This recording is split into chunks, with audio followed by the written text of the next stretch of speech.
ज्या ठिकाणी सायकोलॉजीचा विषय येतो, तुमच्या डोक्याचा विषय येतो ना, त्या त्या ठिकाणी प्रॉफिटला कॅल्क्युलेशन राहत नाही. हे पहा, आता जसं की तुम्ही युपीएससी पाहता पहा, स्पर्धा परीक्षा युपीएससी एमपीएससी असेल. युपीएससी जगामधले सगळ्यात टफेस्ट एक्झाम आहे. कशासाठी आहे? स्पर्धा खूप आहे म्हणून आहे का? नाही, की ती युपीएससी मधून त्या ठिकाणी कशी लोक घडणार आहेत, क्लास 1 अधिकारी घडणार आहेत, की ज्यांच्यावरती पूर्ण जिल्हा डिपेंड असेल त्यांच्या निर्णयावरती, की त्यांनी एखादा निर्णय घेतला तर त्या ठिकाणी पूर्ण जिल्ह्यावरती त्याचा इम्पॅक्ट होऊ शकतो. बरोबर?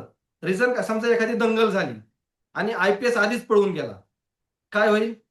त्याच्यासाठी त्यांच्या एक्झाम एवढ्या टफेस्ट असतात, त्यांची सायकोलॉजी चेक केली जाते पहा. क्लिअर? त्यांची सायकोलॉजी चेक केली जाते आणि त्याच्यानंतर एखादा अधिकारी होतो. आपला हा पण बिझनेस सायकोलॉजीचा आहे, त्याच्या पुढचा आहे. त्याच्या पुढचा आहे. युपीएससीचं त्या ठिकाणी पाहायला जर गेलं तर टक्केवारी किती आहे त्या ठिकाणी सक्सेसफुल होणाऱ्यांची? 0.5%. इथं तर 10 ते 15% आहे. मग एमपीएससी युपीएससीला सट्टा का बोललं जात नाही? तिथं एज्युकेशन का बोललं जातं? कारण पाहण्याचा दृष्टिकोन वेगळा आहे. आपला ह्या मार्केटकडे पाहण्याचा दृष्टिकोनच खूप वेगळा आहे आणि तो चेंज करायचा आहे मला आज.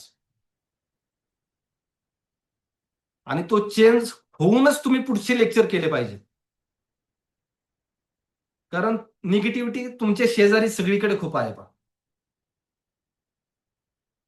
माझा एक सल्ला राहील माझ्या अनुभवावरून. तो कोण किती घेतं त्याच्यावरती डिपेंड आहे. दिसताना वय कमी दिसतं, पण अनुभव खूप म्हातारा आहे माझा. अनुभव त्यांनाच येतो जे धडपड करायचं थांबत नाहीत.